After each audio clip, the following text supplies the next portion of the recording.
네, AI가 내가 하는 일을 대체할 것 같은 불안감이 아주 높습니다. 일각에서는 10년 후에 1930년대 초반 대공황 시기 실업률과 비슷한 충격이 일어날 것으로 보고 있습니다. 일자리 상실이 현실적인 공포가 되고 있는데 오히려 일자리가 늘어날 것이라는 낙관론도 있죠. AI 시대 일자리 관련 수많은 걱정들에 대해 전문가 두 분과 해답을 찾아보겠습니다. 김덕호 성균관대 국정전문대학원 교수, 이경전 경희대 경영대학 교수 나오셨습니다. 어서 오십시오. 네, 반갑습니다. 네, 이 AI 시대 관련 일자리 걱정이 참 많습니다. 젊은이나 중장년이나 혹시 내가 하는 일자리 사라지지 않을까, 뺏기지 않을까, 대체되지 않을까 걱정이 많은데 종합적으로 한번 두 분의 의견을 먼저 좀 들어보시고 구체적으로 들어가겠습니다. 자, 김덕호 교수님부터 좀 묻고 싶은데요. 어떻게 볼 것 같습니까? 일자리가 정말 많이 사라질까요? 다 뺏길까요? 대체될까요? 미래는 알 수 없지만 네. 이제 어느 시대든지 간에 일자리는 사라지는 것이 아니라 예. 재구성된다. 재구성된다. 그렇게 예. 보고 있고요. 예. 그 산업혁명 때가 이제 육체 노동을 대체하는 총량 감소 측면이 있었다면은 지금은 이제 직무의 구조 변화가 핵심이다. 예, 그렇게 보고요. 예. 그래서 뭐 여러 연구들이 나와 있지만 원론적으로는 일의 대체보다는 좀 증강 효과가 있는 직무가 많은 것은 사실입니다. 네. 하지만 이제 그것에 적응하느냐 안 하느냐 그리고 우리 노동시장이 지금 너무나 이중구조 측면이 강하고 경직되어 있기 때문에 이런 측면에서 우리가 이거 적응력이 있느냐 우리 노동시장이 그렇게 본다고 했을 때 조금 긍정적이지는 않고요. 그리고 일자리의 질적 전환 속도가 너무나 빠르기 때문에 예. 이 경직된 노동시장으로는 그것을 받아내기가 어렵다. 저는 그렇게 보고 있습니다. 이 미래는 정확히 알 수 없지만 지금 같은 우리 경직된 노동시장에서는 이런 변화에 적응하거나 또는 앞서 나가기가 쉽지 않은 상황인 네. 것만은 분명하다는 점을 지적해 주셨고, 이경정 교수님 어떻게 보세요? AI 전문가로서. 김덕호 교수님이랑 저랑 좀 상반될 줄 알았는데 같아가지고 그래요? 반갑고요. 일자리가 뭐 크게 네, 줄어들거나 그런 거 일자리가 아니에요? 단기적으로는 충격이 있을 거라 봅니다. 모든 자동화가 초기엔 격차를 늘리는데 점차 격차가 줄어들고 결국 나중에는 혜택으로 돌아오게 마련이거든요. 네, 자동차가 처음 나왔을 때도 네. 자동차를 대량 생산, 처음에 자동차를 향유한 사람들은 부자들이었고요. 예. 주로 사치품이었죠, 자동차는. 하지만 헨리 포드가 나오면서 자동차를 싸게 만들면서 오히려 저소득층이 자동차에 어떤 혜택을 얻게 되고 네. 그렇게 저렴해지면서 이동성이 많아지면서 산업이 또 이제 나오고 일자리가 생기는 거죠. 결국은 자동화 기술은 역사적으로 보면 초기에는 약간의 어떠한 충격이 있지만 예. 결국은 그 발전할수록 오히려 더 어떤 긍정적인 효과를 낸다. 그러면 우리 반대로 얘기하면 네. 우리나라는 그 격차를 줄이려면 AI를 빨리 확산시키는 게 더 낫다라는 거죠. 오히려. 네, 오히려 천천히 확산되면 네. 어떤 격차가 오히려 오랫동안 유지될 수 있는데 빨리 확산시키면은 예. 그것이 오히려 혜택이 더 커진다. 네. 이렇게 또 역설적으로 얘기할 수도 있겠습니다. 일단 두 분의 말씀을 들어보니까 좀 적응만 잘하면 내 일을 완전히 뺏기지 않을 수도 있다는 좀 희망이 솟는데, 제가 아까 모두에 어떤 분이 그런 분석을 했더라고요. 10년 후 1935년이면 1930년대 대공황 시기 실업률과 비슷한 충격이 있을 것이다. 미래학자요, 국내에 있는 꽤 유명하신 분이던데 이름을 제가 좀 잊어버렸습니다만은 이렇게 불안감을 가지고 있는 분들도 있습니다. 역사적으로 봤을 때 아까 잠깐 산업혁명 시기도 좀 언급을 하셨습니다만 기술 발전의 시대에 일자리가 되게 어떻게 바뀌어 왔습니까? 그러니까 과거에 유럽에서 다다이즘이라고 해가지고 이제 노동 접촉 산업이 기계가 발명되면서 그 기계 때문에 일자리 잃으니까 다 깨는 운동 이런 것들이 일어나고 그래서 노조가 이제 많이 이제 번성하고 이런 시기가 있었고 그런 과학혁명이죠. 과학혁명이 일어날 때마다 인간이 가장 위협을 받는 거죠, 일자리로부터. 예. 그리고 정보화 혁명 때도 좀 그런 게 있었고 이제 지금은 AI가 인지 노동까지 대체한다는 겁니다. 인지 노동. 과거에는 육체 반복 노동을 대체했다면 지금은 이제 우리가 보통 뭘 할 때 학생들도 지금 AI를 통해 가지고 과제물을 제출하고 하지 않습니까? 예, 그러니까 기획이라든지 뭐 판단한다든지 문서 작성 이런 것들을 다 AI가 대체하기 때문에 이제는 육체 노동이 아니라 화이트 칼라를 대체하는 그런 속도를 지금 높이고 있다는 거죠. 네. 근데 지금 이제 우리가 생성형 AI를 이야기하지만 네. 지금 현상들을 보면 이제 완전히 피지컬 AI로 넘어가는 단계예요. 피지컬 AI. 그런데 우리나라는 다행히 제조업 강국이고 예. 로봇의 강점을 가지고 있기 때문에 산업 면에서는 괜찮지만 우리가 그 현대모터스 그룹이 가지고 있는 우리가 그걸 트윈 그러니까 디지털 트윈이라고 디지털 이야기하지 트윈. 않습니까? 그래서 싱가포르에서 시뮬레이션 해가지고 조지아 공장에 그대로 적용시켰는데 그 공장에는 한 3,000명이 있어야 될 근로자가 지금 600명도밖에 없다는 겁니다. 그러니까 지금 생성형 AI보다도 훨씬 많은 수가 이제 그런 생산직 인력까지 이제 대체를 하기 대체를 때문에 한다. 이것이 전면적으로 이제 나간다는 거죠. 그렇게 되면 일자리가 많이 없어질 것 같은 불안감이 그런 가능성이 이제 굉장히 많죠. 예. 그러니까 두 분의 얘기를 들어보면 더 구체적으로 하나씩 파고 들어가 보면 많이 없어질 것 같은데 종합적으로는 새로운 일자리가 생길 것 같다. 이 자동화 시대, 특히 뭐 공장 산업 자동화 시대라든지 그 당시 그런 것과 소프트웨어 기술 도입이라든지 이런 때와 비교해서 AI 확산될 때의 지금과 비교한다면 조금 다른가요? 일자리의 뭐 변화나 대체나 이런 게? 뭐 산업혁명은 우리의 육체를 어떤 증강시켰다면 지금 AI혁명은 우리의 어떤 두뇌, 지적 능력을 증강시킨다 이런 얘기를 하죠. 그래서 산업혁명이나 예전의 자동화는 우리의 육체 노동을 주로 이제 자동화했다면 지금 이제 지적 노동 을 자동화하기 때문에 그동안은 자동화는 어떠한 단순 노동을 대체할 거라 생각했지만 예. 요즘 딥 리서치 같은 걸 써보면은 지금 오늘 현재 AI가 IQ 148에 수백 개의 박사 기자의 수준이거든요. 그렇다는 얘기는 좀 어설픈 박사들을 대체할 가능성도 있는 거죠. 그래서 지금은 전면적으로 일어나는데 김덕호 교수님 말씀하신 것처럼 아직 피지컬 AI나 에이전틱 AI는 안 나왔죠. 그러니까 챗GPT가 2022년 11월 30일 날 나와서 우리가 챗GPT 모먼트라는 걸 지난 3년간 겪었는데 그렇죠. 지금 물건을 우리 대신 막 잘 사주고 우리 대신 택시를 불러주고 우리 대신 KTX나 SRT를 예약하는 그런 건 아직 안 나왔죠. 근데 아마 2026년에 그런 것들이 나오면 이제 에이전틱 AI의 어떤 에이전트 챗GPT 모먼트가 나올 거고요. 어. 그다음에 집안에 어떤 이제 휴머노이드 하나씩을 들여놓는 느낌이 휴머노이드 로봇 하나씩. 뭐 2천만 원, 3천만 원이면 자동차 한 대 사는 값이면 네. 사는 사람이 생기는 시절이 앞으로 5년 내에 올 것이냐.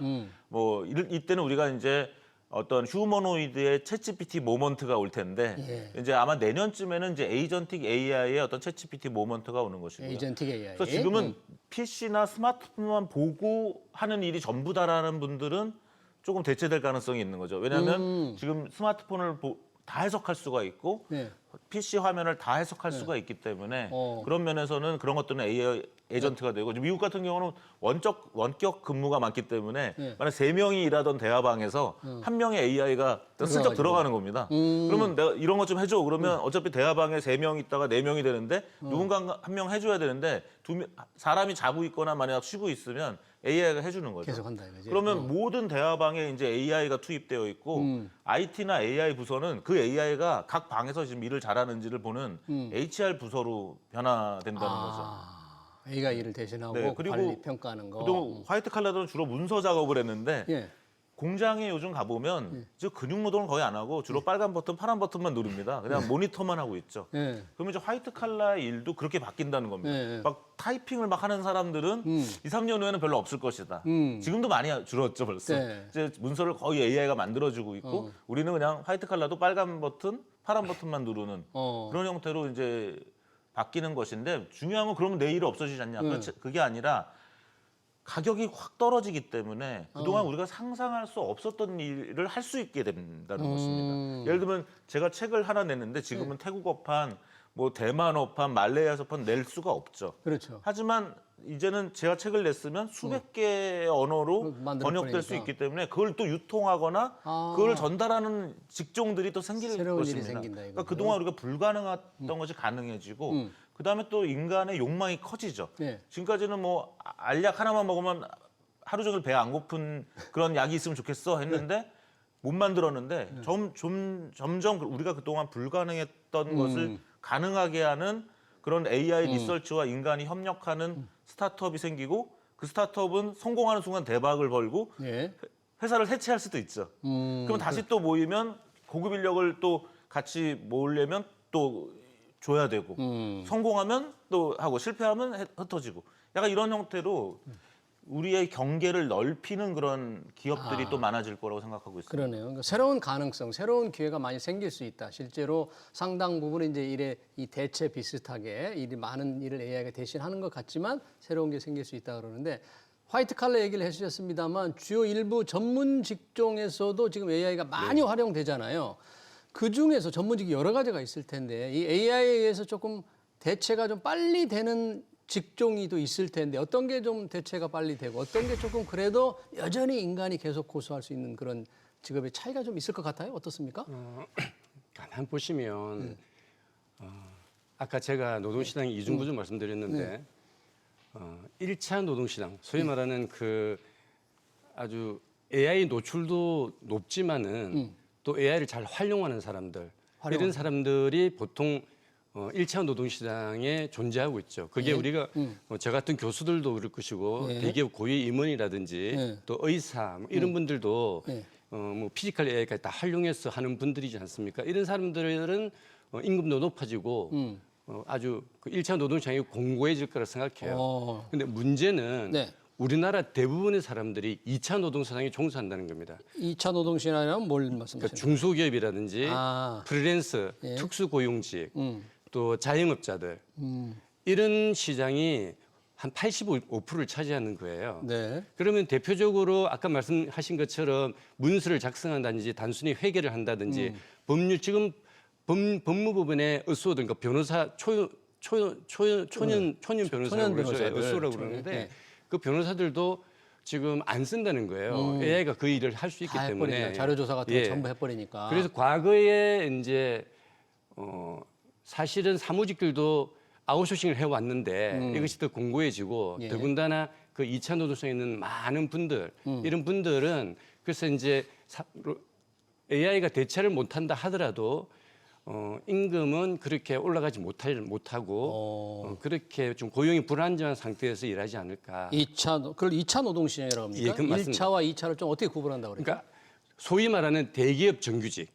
대기업 정규직이 예, 이게 1차. 우리나라에서 한 400만 명 그러니까 한 12%에서 15%를 차지하고요. 2차 노동시장은 아까 말씀드린 대로 중소기업에서 근무하거나 뭐 자영업자, 특수고용직, 프리랜서 이런 분들을 이제 2차 노동시장이라고 그러죠. 그러네요. 지금 그렇게 말하면서 아까 전문직에서도 이제 이 초년병들, 근무 연수가 얼마 되지 않은 사람들의 좀 대체대가 빠르다고 그러는데 그러면 결국은 신입 일자리는 전문직에서도 조금 줄어들고 사라지고 고연차의 직원 수요는 늘어나면 이게 어떻게 되는 겁니까? 청년 일자리만 더 사라진다? AI로? 그렇게 좀 걱정해야 되나요? 이경준 교수님? 그런 측면이 없지 않아 있습니다. 왜냐하면 지금 제가 아까 현재 GPT-5가 IQ 148에 박사 기자 수준이기 때문에 근데 아직 포닥 수준이에요. 석학 수준이 아니죠. 석학 수준 네, 그러면 이제 포닥보다 약간 지적 능력이 약하다고 생각될 경우에는 이제 현재 그 AI와 싸워야 되는 것이고. 포닥이. 네. 근데 또 지금 아직 직장을 안 갖고 있는 젊은 층의 경우는 그 어느 회사의 어떤 맥락을 또 모르죠. 그렇죠. 네, 그런 부분이 있고요. 오늘 현재 지금 GPT-5나 제미나이 3.0이 그 질문을 받을 수 있는 길이의 글자 수가 100만 글자입니다. 100만 글자라 그러면 어떻게 봐야 돼, 그걸? 우리 보통 뭐 워드 문서가 뭐 만자다, 5천자다 하면은 그러니까 한 번 질문할 때 100만 글자를 넣을 수 있는 AI가 나온 상태이기 때문에 이제 회사들은 각자 우리 회사 속에서 우리 제품 속에서 우리가 10년 동안 뭐 했는지, 우리 부서가 뭐 하는 건지, 나는 뭐 했는지 이런 것들을 다 만자씩만 정리해도 한 10만 자 되고요. 그래도 여전히 90만 자가 남아 있는 상황입니다. 그러면 그동안은 그래도 사람은 우리 회사의 연역을 잘 알고 제품을 잘 한다고 생각했는데 그런 것들 보고서로 정리해봤자 지금 뭐 10만 자, 20만 자이기 때문에 얘한테 100만 자로 질문할 수 있는 능력에다가 IQ가 148에다가 박사학위지를 수백 개 갖고 있는 겁니다. 하나만 갖고 있는 게 아니라 우리가 생각할 수 있는 모든 분야의 박사학위를 가진 사람이 지금 있는 AI가 있는 상태이기 때문에 젊은 층들이 참 파고 들어가기가 쉽지가 않은 상태죠. 그러네요. 아까 직종 중에서 전문직에서도 여러 가지 먼저 대체되는데 의사가 꼭 대체가 좀 덜 될 수도 있다고 하지만 이 진단하는 분야 같은 경우는 AI가 웬만한 천연병 의사보다 맞습니다. 압도적으로 나을 것 같아요. 사실상 제가 제 지인도 수술을 할 때 로봇을 선택하는 경우가 많습니다. 로봇. 그러니까 의사들 연세가 드시면 아무래도 정밀함이 떨어지기 때문에 네. 로봇을 잘 다루는 의사가 없느냐. 예. 하지만 의사라는 것은 존재해야 되기 때문에 그러니까 국가 자격증이지 않습니까? 네. 법으로 존재하는 그런 자격증이 있는 그런 전문가들은 오히려 AI를 활용해서 더 공고히 할 수가 있죠. 그러면 로봇을 사용하게 되면 소비자는 돈을 더 지불해야 되고. 더 내야 되고 임금 면에서는 아까 임금 격차가 더 커질 그럴 수 있는 수밖에 거예요? 없죠. 예. AI 활용으로. 그러니까 AI를 잘 활용하는 사람들은 사람과. 올라갈 것이고 AI에 노출되어 있고 활용을 못하는 사람은 임금이 낮을 수밖에 없다. 격차가 심해질 것이라고 생각합니다. 희망적이었다가도 딱 들어보면 조금 불안하기도 하고 이게 도대체 정잡을 수가 없어요. 과연 내한테 이제 구체적으로 자기한테 나타나 봐야 알 것 같은데 자기가 과연 내 일자리를 잃을지 대체될지 내가 적응을 할 수 있을지 각자 지금 머리가 굉장히 아플 것 같은데요. 실제 미국에서는 지금 기술 테크 기업들이 AI 활용하기 때문에 일자리 사람들을 많이 해고한다면서요. 그런 일이 많이 일어나고 있습니다. 네. 그러니까 미국은 이제 해고의 자유가 있다고 하는데 사실 정확하게는 어떤 한 부서나 조직이 돈을 너무 많이 못 벌면 계속 마이너스가 나는데 살려둘 수는 없는 거죠. 또 조직 차원에서 이제 레이오프가 있는 거고요. 각 개인을 파이어하기에는 상당히 어렵다고 합니다.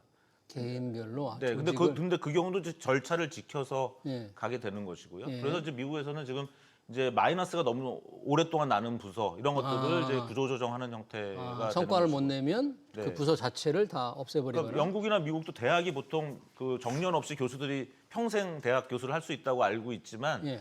어떤 학과가 인기가 없으면 학과가 없어지는 데는 이제 당할 방법이 없는 거죠. 학과 자체를 없앤다. 미국은 그런 형태로 이제 구조조정이 일어나고 있는 것인데 과연 그것이 AI로 일어나는 것인가라는 부분에 대해서는 예. 저는 좀 의심이 있고요. 아 그래요? 네, 뭐 네. 마이크로소프트라든지 메타 뭐 다 인원 해고 계획을 이렇게 밝히는 거 보니까 인공지능으로 좀 일자리가 없어진 게 아닌가 이런 생각도 드는데 그건 아닌가요? 그거는 뭐 저는 꼭 그 AI의 발이다라고 얘기하고 싶지는 그래요? 않습니다. 사실은 근데 사실상 이제 프로그래밍 분야가 가장 직격탄을 맞은 거기도 합니다. 프로그래밍. 네, 그래서 왜냐하면 지금 저희 경희대 경영학과 학생들도 지금 한참 기말고사 기간 아니겠습니까? 네. 제가 텀 프로젝트를 시키는데 그 학생들이 간증하듯이 얘기합니다. 네. 저는 프로그래밍을 전혀 못 짜던 사람이었습니다. 예. 하지만 바이브 코딩으로 코딩으로? 가지고 해서 뭐 러버블이나 요즘 유행하는 그런 도구들이 있거든요. 그걸 이용해서 제가 웹사이트도 만들었고 뭐 앱도 만들었고 그러니까 경영학과 학생들이 코딩을 전혀 안 배운 학생들이 이제 2, 3개월 만에 웹사이트를 뚝뚝 만들어내는 원래는 거죠. 코딩 잘하는 다른 학과에 도움을 얻거나 돈을 주고 배웠어야 되는데 수업을 서너 개는 듣고 했었어야 되는데 또 굉장히 뭐 천라인 만라인 프로그램을 짜야 되는 친구들인데 그냥 말로 정말 된다는 거를 알게 되면서 막 간증하듯이 얘기를 하는 거죠. 네, 그런 것이 굉장히 큰 변화가 일어나는데 과연 그러면 제가 말씀드리고 싶은 건 단기적으로는 프로그래밍의 수요가 줄지만 이제는 프로그램 자체가 디스포저블 앱이라고 그래가지고 앱을 한번 만들고 그래 버리는 겁니다. 그러니까 프로그램이 너무나 많아지는 거죠. 그래서 네, 뭐 그래서 그런 과정에서 또 큰 어떤 산업과 기회가 나타날 수 있다고 생각해서 네. 사실 우리가 미래가 안 보일 뿐이지 그 깜깜하지 미래에 않다. 이렇게 단언하는 것은 저는 좀 곤란하다. 이 부분에 네, 대해서 교수님. 조금 부연 설명을 좀 예, 예. 드리자면 잘 생각해 보시면 미국은 모든 기술과 자본이 몰리고 있어요. 그럴까요? 그리고 계속 발전해 나갑니다. 그 배경에는 해고의 유연성이 분명히 존재합니다. 왜냐하면 미국은 연령 차별로 인해 가지고 해고는 안 되지만 네.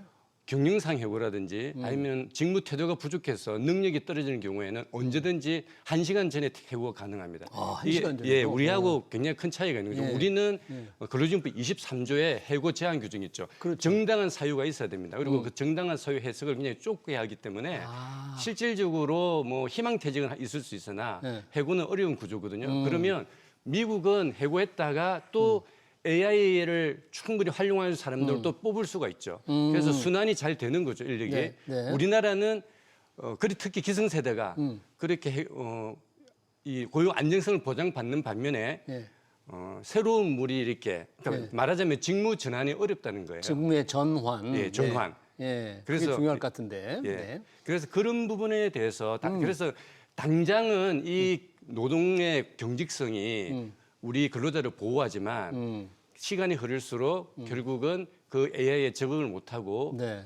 잠재력이 성장력이 떨어질 수밖에 없다는 거예요. 예, 노동시장의 경직성 문제는 뭐 비단 우리만이 아니라 해외 전문가들 늘 지적해왔던 얘기인데 이게 우리 노동계 노동단체들의 워낙 강한 반발 이것 때문에 커다란 진전이 없다는 게 참 아쉽습니다. 우리 이해는 교수님 합니다. 말은 이해는 되지만 미래에 상당히 그 신속한 움직임이 안 되니까 관련해서 비슷한 얘기예요. 지금 정치권에서 정년 연장 논의가 굉장히 활발합니다. 곧 뭔가 입법 절차에 들어갈 것 같아요. 60세를 단계적으로 65세까지 늘리겠다는 건데 AI 시대의 정년 과연 좀 이 정치인들이 좀 생각을 해봤을까? 이게 어떻게 연결이 될까 좀 궁금하기도 하네요. AI 시대 정년이라는 게 어떤 의미가 있을까? 저는 뭐 이쪽은 전문가는 아닙니다. 하지만 이제 저도 토론 같은 걸 많이 보니까 아까 김덕호 교수님 말씀은 1차 노동 시장에 계신 한 10%에서 15% 분들에게만 해당되는 내용이죠. 그러니까 정년 연장이라는 게 국민 전체, 현재 고용돼 있는 전체를 위한 거라면 어떻게 보면 또 괜찮겠습니다만은 사실은 일부 계층 그리고 사실은 지금 잘 살고 있는 계층. 실제 정년을 제대로 누리고 있는 네, 사람은 그러니까 아까 대기업, 15%. 뭐 공기업 이런 네. 쪽에 있는 분들을 위한 것이기 때문에 좋은 일자리만. 이것이 과연 그리고 그것이 과연 그럼 경제를 성장시키는 정책도 아니고 우리가 보통 얘기하는 분배 정책도 아니고 재분배 정책도 아니고 예. 현재 AI 시대에 격동하고 있는 시기에 오히려 본인들이 스스로 더 교육받아야 되거든요. 네. 그래서 자동차가 나왔을 때 YMCA가 네. 마부를 자동차 운전사로 교육하는 프로그램이 있었더라고요. 그리고 저도 1998년에 보면 그때 IMF 체제일 때 네. 저도 실직자인 상태에서 실직자분들을 가르쳤습니다. 그분들은 2차 산업혁명 시대열에 교육받은 분들인데 저는 인터넷이나 디지털을 교육받은 사람이었거든요. 예. 제가 실직자가 실직자들을 가르치면서 저는 일자리를 얻고 이분들은 재교육을 받은 거죠. 네. 보통 그런 묘수가 필요할 때라고 생각합니다. 그래서 그러네요. 그렇게 해서 지금은 굉장히 큰 전환기이기 때문에 어떻게 기존에 그냥 하던 일을 어떤 제도를 고쳐가지고 오랫동안 머무르고 있겠다라는 것은 조금 저는 좀 욕심이 크고 그분들이 스스로 변화된 걸 보여주던지 아니면 그분들도 다른 곳으로 가야 되고 네. 또 원래 있던 자리에 더 새로운 청년들이 AI 능력이 강한 청년들이 들어와서 조직을 같이 움직여줘야 되거든요. 그렇지 예. 않으면 그 조직에는 AI도 안 들어가고 그렇게 되면 같이 산업 자체나 기업 자체가 늙어갈 그런 가능성이 우려가 있다고 있다 보고 있습니다. 이거죠. 네, 우리가 저희 정년 연장 문제는 깊이 토론할 생각은 없고요. AI 시대 뭐 지금 이 청년들이 과연 새로운 일자리를 얻기도 어려운데 정년까지 연장되면 청년들은 어떡하나 이리저리 정말 뭐 이중고, 삼중고 시달린다 그러는데 그런 면에서 뭔가 좀 큰 변화가 있어야 될 것 같아요. 청년들을 위해서. 맞습니다. 예. 네. 지금 좋은 말씀 해주셨는데 우리 교수님께서 사실 이 정년 연장은 이 AI 시대 흐름과는 사실 정면 충돌하는 거 마찬가지입니다. 그리고 어느 나라든지 미국 말씀드렸지만 미국, 영국, 독일, 일본, 뭐 싱가포르까지 할 거 없이 단순히 그냥 정년만 연장한 나라는 없습니다. 임금 체계라든지 임금 체계. 획의 그러니까 고용의 유연성, 예. 그다음에 연금, 그리고 직무 전환 이런 직무의 것들을 전환. 다 결합해 가지고 패키지로 하지 예. 단순히 특히 우리나라처럼 이렇게 해고는 경직적이고 네. 또 임금은 연금급이고 또 청년은 새로운 진입이 막혀 있는 이런 구조에서 단순히 정년을 다섯 늘린다. 이것은 어찌 보면 기성세대의 욕심이라고 저는 생각합니다. 네, 그러네요. 자, 아까 잠깐 직무의 전환 얘기도 했는데 AI 시대 그러면 우리 청년들 일자리가 지금 많이 줄어들고 있다는 그런 불안감, 나아가 공포감이 있는데 어떻게 하면 내가 이 AI 시대에 좀 살아남을 수 있을까? AI 시대에 생존할 수 있는 방패는 무엇인가? 어떻게 해야 될까요? 개인으로서나 정부로서나 여러 가지 과제가 있을 것 같은데 이경규 교수님 학교에서 학생들 많이 가르치고 계시는데 어떻게 하면 이 청년들이 이 시대에 자기 일자리를 찾을 수 있고 살아남을 수 있을까요? 일단은 좀 역사적 전망을 가져야 된다고 생각합니다. 단기적으로는 일자리가 축소될 수 있습니다. 단기적으로는? 지금 미국에서도 그렇게 레이오프가 일어난 이유가 새로운 청년들을 뽑기 위한 거죠. 그러면 그 사람들은 어떤 사람을 뽑겠습니까? 그래서 요즘 그런 얘기하죠. 어떤 일을 하는데 너가 지금 이 AI보다 더 잘할 수 있어? AI로 무장을 해야 된다는 네, 얘기. AI를 무장하는 것도 필요하지만 AI를 잘 다룰 수 있어야 되고 다룰 수 있어야 되는. 또 AI와 경쟁하면서 거기다가 플러스 알파가 있는 인재 또 그런 것들에 대해서 대답할 준비가 되어 있는 사람을 뽑겠다고 하고 있습니다. 네. 지금 변호사도 마찬가지고 뭐 의사도 마찬가지고 고급 인력 직군도 마찬가지고 이제 일반 기업도 마찬가지고 네. 그래서 개인들 입장에서는 그런 AI를 잘 활용하면서 AI를 잘 다룰 수 있어야 될 것이고요. 예. AI가 여전히 못하는 것이 많습니다. 뭐 설득, 협상, 공감, 리더십, 공감, 또 새 리더십. 문제를 정의하고 메타띵킹하고 설계하고 세상의 문제를 그 감지해서 예. 문제 해결이라는 어떤 행동으로 가는 이런 것들은 AI가 전혀 못하고 AI는 마치 최근에 안드레아 카파시라는 사람은 유령과 같은 존재다. 유령? 유령은 육체도 없고 그냥 우리한테 영향만 미치죠. 그 햄릿에서 보면 아빠 햄릿이 아들 햄릿한테 유령으로 나타나서 뭐 얘기도 하고 설명도 하지만 본인은 세상의 주체가 아닙니다. 그러니까 어떻게 보면 지금 젊은 친구들은 나는 유령과 같이 일할 수 있는 내가 주체다라는 생각을 가지고 좀 더 낙관적이면서 신중한 그런 접근이 필요하다고 보고 있습니다. AI가 아예 대체를 못하는 직업으로 빨리 바꾸면 어떨까요? 뭔가 이게 배관공이라든지 블루칼라 쪽으로는 AI가 쉽게 교체가 그래서 안 되냐? 최근에 안 그래도 뭐 미국도 지금 블루칼라 시대입니다. 미국도? 그러니까 대면하는 것들 말하자면은 배관이라든지 이런 것들은 휴머노이드가 나오기까지 시간이 길기 때문에 오히려 그런 쪽에서 임금이 굉장히 많이 높아지고 건설 있고. 현장에 맞습니다. 이런 예. 것들을. 예. 그러면 그래서, AI가 쉽게 다시 대체 못하. 그쪽이 블루 오션이 되고 있죠. 예. 맞습니다. 정부는 어떻게 해야 됩니까 이런 때? 아까 개인 측면에서 잘 말씀해 주셨는데 저는 그렇게 생각합니다. 정부는 어쨌든 우리가 경쟁을 해야 되고 세계에서 살아남아야 되기 때문에 데이터와 컴퓨팅 인프라는 반드시 구축을 해야 된다. 그래서 최근에 예. 그 우리 소위 말하는 AI 소브린 이야기를 하지 않습니까? 그거는 주권이에요. AI 주권. 저는 잘하고 있는 정책이라고 생각해요. 예. 왜 그러냐면 우리가 이 핸드폰 시대 보셨듯이 저 핸드폰을 만들게 되면 저 안드로이드라는 그 운영 체계와 예. 그다음 저 앱스토어 앱보다는 그러니까 앱 어플리케이션보다는 저걸 다운받는 구글 플레이어라든지 뭐 이걸 상명을 이해해도 모르겠는데 하여튼 그런 쪽이 다 이윤을 가져간다는 거잖아요. 그리고 특히 AI 시대에는 데이터를 가공하는 게 중요한데 우리는 LLM 모델이라고 하는 것이 대부분 미국에 있거나 유럽에 있지 않습니까? 그럼 우리 데이터가 전부 다 들어간다는 이야기거든요. 그렇죠. 그럼 보안의 문제가 발생할 수밖에 없고 그렇기 때문에 다행히 그래도 피지컬 AI 넘어가는 속에서 우리가 이 반도체라든지 또 이 제조 능력 이런 것이 있기 때문에 여기에 이제 클라우드라든지 예. 또 LLM 모델, 우리 소브린 LLM 모델 이런 것들 개발을 결합시킨다고 하면 그런 면에서 우리가 조금 그래도 강점이 있다고 해요. 여러 가지 AI가 대체할 수 없는 어떤 안전지대가 과연 있을까 좀 걱정은 됩니다만 여튼 AI를 다룰 수 있는 능력을 누구나 배우고 키워가는 것은 필수적이겠네요. 네, 그래서 AI에 대한 어떤 보편적 접근권이 필요하다고 보고 있습니다. 그래서 우리가 옛날에 인터넷 싸고 좀 쉽게 썼던 것처럼 AI에 대해서 보편적 접근권을 줘야 되는데 어차피 돈 내고 쓸 사람은 돈 내고 쓰게 하되 돈 내고 쓰기 어려운 좀 저소득층 위주, 실직자 위주 이런 쪽으로 AI를 교육하고 AI를 좀 바우처를 쓸 수 있게 하면 좋겠고요. 네. 그래서 민생지원금으로 소고기를 사 먹는 게 아니라 앞으로 혹시라도 그런 민생지원금을 또 하는 그런 정책이 있다면 그것들은 본인들이 앞으로 다음 직업, 다음 사업을 위한 재교육 바우처로 써야 된다. 저는 AI 그렇게 교육을 보고 받자 소고기 사 먹지 말고. 네. 또 주진 않을 것 같아요. 한번 저희도 또 기대할 수는 없을 것 같으니까 재정이 좀 부족해서요. 또 그런 기대하면 안 될 것 같습니다. 네, AI가 일자리를 대체할 것인가 관련 토론 여기서 마치도록 하겠습니다. 제가 김덕호 성균관대 국정전문대학원 교수, 이경전 경희대 경영대학 교수였습니다. 고맙습니다. 수고하셨습니다. 자산 운용을 말하는 수많은 단어 중 이지스의 단어는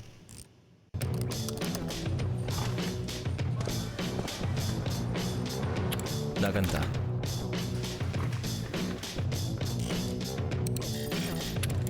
높인다,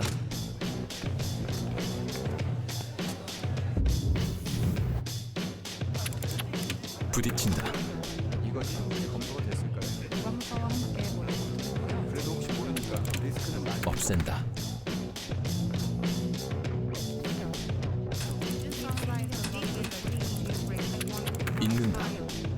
오직 단 하나의 단어, 지킨다를 위해. 그렇게 전략적으로 지켜낸 자산으로 좋은 기회를, 더 큰 성장을, 지속 가능한 수익을, 가장 기본에 충실해야 새로운 투자의 가능성으로 나아갈 수 있을 테니까. 그래서 이지스 한마디로 지키되 새롭게. 이지스 자산운용